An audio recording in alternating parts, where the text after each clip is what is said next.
Hello friends, మనం ఇప్పుడు రాయచోట్లో ఉన్నాము. శ్రీ వీరభద్ర స్వామి దేవస్థానము. ఇది చూడండి, ద్వయస్తంభం ఎంత పెద్దదో చూడండి. అత్యంత పెద్ద ద్వయస్తంభము రాతితో నిర్మించబడినది.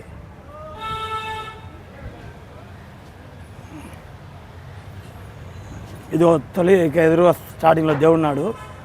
ఇది చూడండి, అతి పెద్ద రాతి స్తంభంతో నిర్మించినది. ఇప్పుడు మనము టెంపులే వెళ్తున్నాము. గోపురం కూడా చాలా ఎత్తున్నది. గోపురము శిల్పాలు బాగా కలర్తో డిజైన్గా నిర్మించినట్టు చూడండి. దేవతామూర్తులు ఎలా సుందరంగా అందంగా ఉన్నారు చూడండి.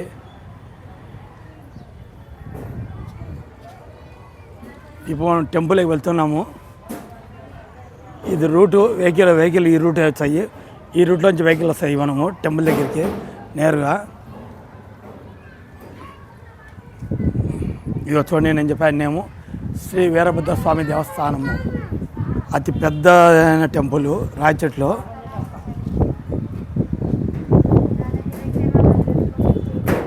ఓం నమ శివాయ, హర హర మహాదేవ, శంభో శంకర. ఇది చూడండి, గుడి ఎంట్రన్స్లోనే ఇక ద్వయస్తంభం ఉంది, చిన్న మండపం ఉంది. స్వామివారి పాదాలు దర్శించుకోండి. వీరభద్ర స్వామి పాదాలు దర్శించుకోండి. ఓం నమ శివాయ, ఓం నమ శివాయ, హర హర మహాదేవ, శంభో శంకర. ఇవి చూడండి, నందీశ్వరుడు. ఓం నమ శివాయ, ఓం నమ శివాయ. ద్వయస్తంభము ఇక్కడ 1లో ఉంది. ఇక్కడ మళ్ళీ పక్కనే మళ్ళీ ఇంకొకటి ఇక్కడ ఉంది. ఇది మెయిన్ ద్వయస్తంభము. హర హర మహాదేవ, శంభో శంకర, హర హర మహాదేవ, శంభో శంకర. చూసారండి ద్వయస్తంభము.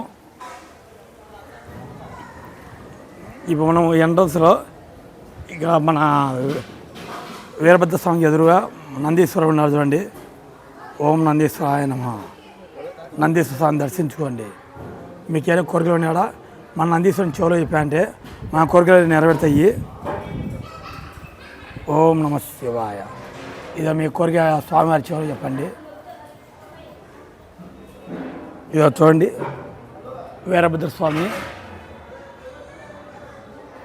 పైన ఎంత అందంగా డిజైన్తో మన కాళ్ళభైరవ స్వామి కూడా ఉన్నాడు చూడండి. పరమశివుడు ఉన్నాడు. ఇప్పుడు టెంపుల్ మూసేశారండి.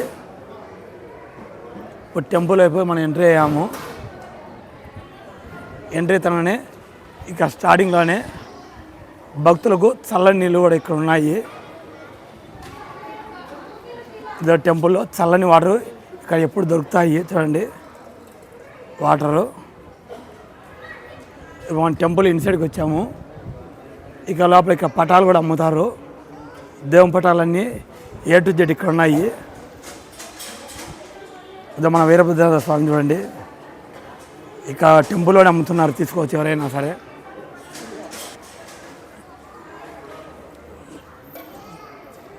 వీరభద్ర దేవస్థానము, రాయచోటి, అన్నమయ్య జిల్లా. ఇక్కడ అన్నదాన ప్రక్రియ జరుగుతున్నది చూడండి.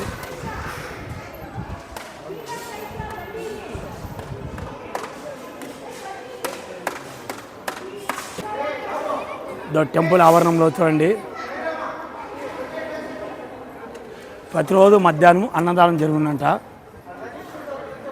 వీరభద్ర స్వామి దేవస్థానం నందు ప్రతిరోజు మధ్యాహ్నం రాత్రి అన్నదానం జరుగును.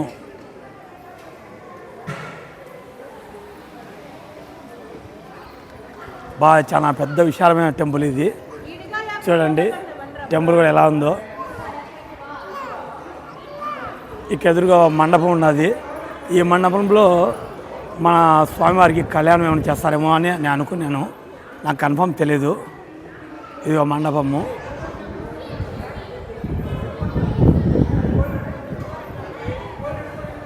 ఇది ఒక రథం కూడా ఉంది చూడండి. స్వామివారి రథము ఇదేనండి. మొత్తం అంతా వుడ్డుతో తయారు చేశారు.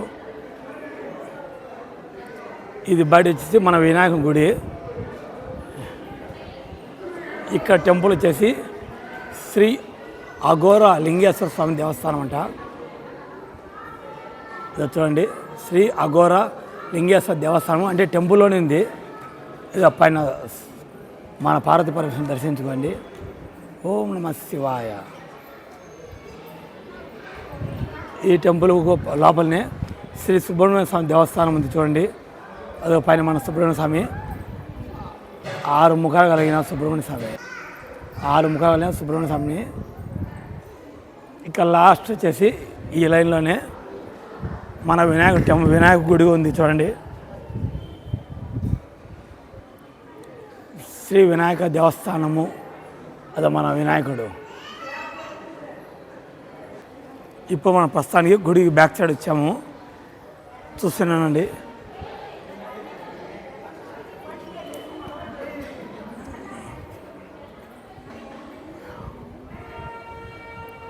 చిన్న మండపం ఉంది. ఈ మండపం దగ్గర నేను మీకు చూపిస్తాను చూడండి. స్వామి పాదాలు దర్శించుకోండి. ఓం నమ శివాయ, ఓం నమ శివాయ, ఓం నమ శివాయ. హర హర మహాదేవ శంభో శంకర.